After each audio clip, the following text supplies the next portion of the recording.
question to answer, because one of the issues in both scholarship and activism around climate change litigation has been this idea of a pure climate case, right?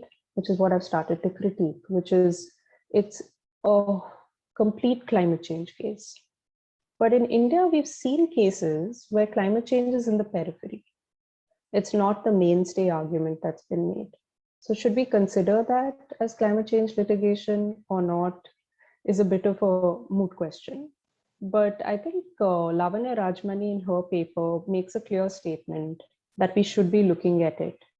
And the India story has been that climate change has sort of been in the periphery of these existing environmental cases. So for instance, there's a pollution case in Delhi.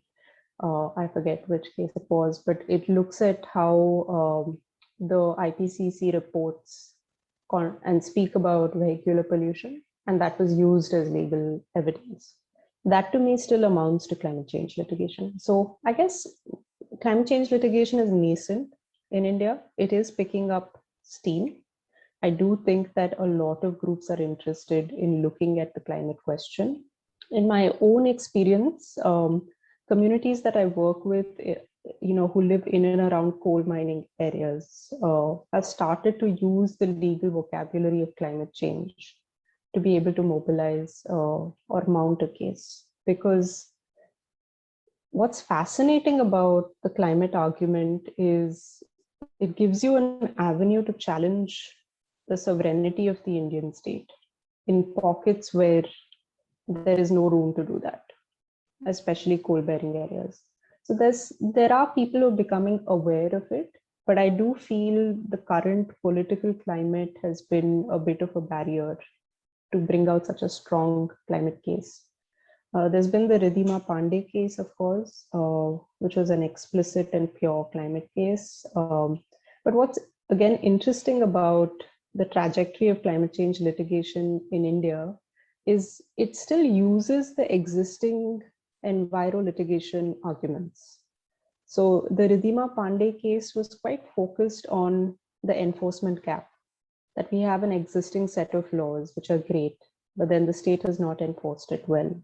Thus, the state is complicit in, causing climate inaction, or rather complicit in climate inaction. So those arguments are something that's been played out over and over again, right? If you look at just the trajectory of any good environmental law case, whether, the MC Mehta's sort of long list of cases, or if you look at more recent cases like the Niyamgiri case, it's all about laws not being enforced. So it's interesting to see whether the same argument will extend nicely to the climate change efforts, climate change litigation efforts or not. That I think is a strategic call that needs to be taken. But that's sort of, I feel, the landscape, the way I have read it.